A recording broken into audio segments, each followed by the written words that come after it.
Hey guys, how are you? Trev from Hygienic Truths here again. This one is Do you know what a cold is? Part B.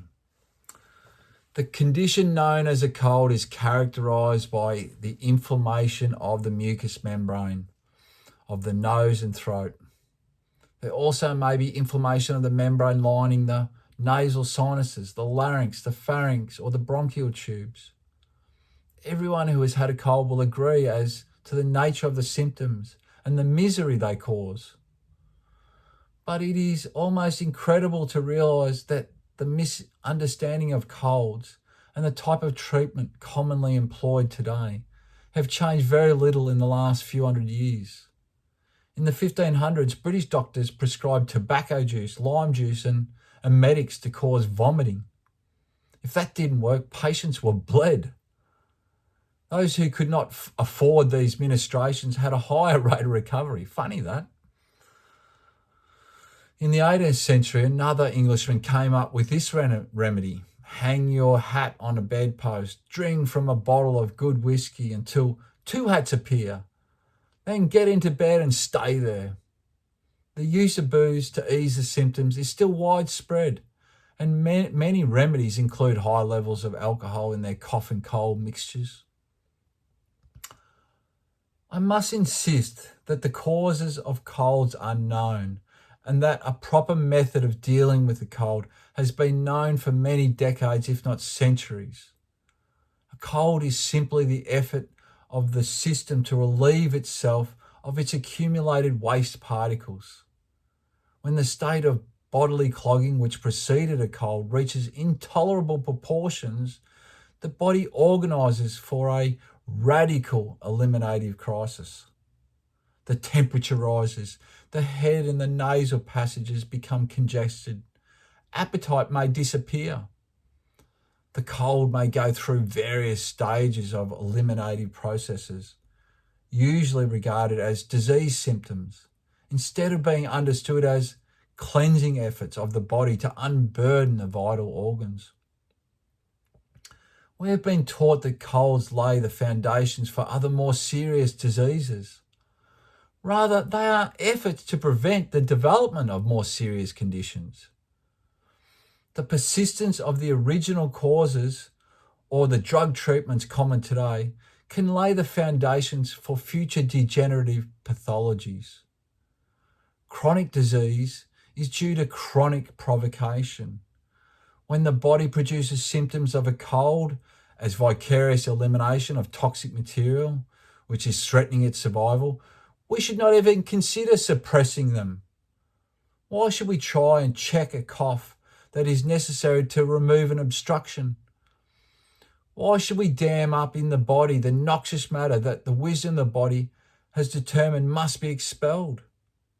There is nothing mysterious about a cold.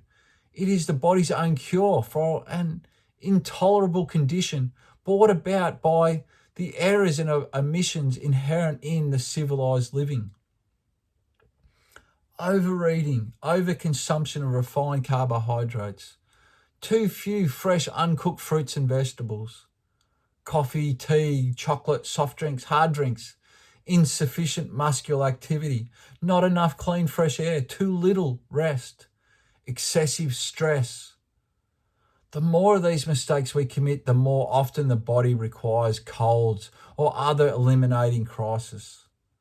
The net result of civilized living is that every cell in the body is filled with and surrounded by waste material. The blood vessels are lined with excesses of food, and the blood itself is overloaded with waste materials and excesses of food. Hygienists call this condition toxemia and consider this to be the cause of all disease. When the cells, tissues, and bodily fluids contain an abnormally high amount of metabolic waste, it is a threat to the organism. When the body reaches its toleration level, it must employ means of eliminating these accumulations. A cold or any disease usually takes a lot of causation. The bodies of most people have taken so much punishment during the time since infancy. Their bloodstreams have become so contaminated that their levels of toleration have gradually increased. A non-toxic healthy baby has a relatively uncontaminated bloodstream. Improper feeding on the infant, too little sleep and rest, not enough fresh air and sunshine results in the retention of toxic material, and the baby develops a cold to eliminate waste in excess of the toleration level. As the bad habits continue and the child is dosed and drugged and immunized, the child's body gradually learns to tolerate more and more toxins and will develop fewer eliminative colds and fevers.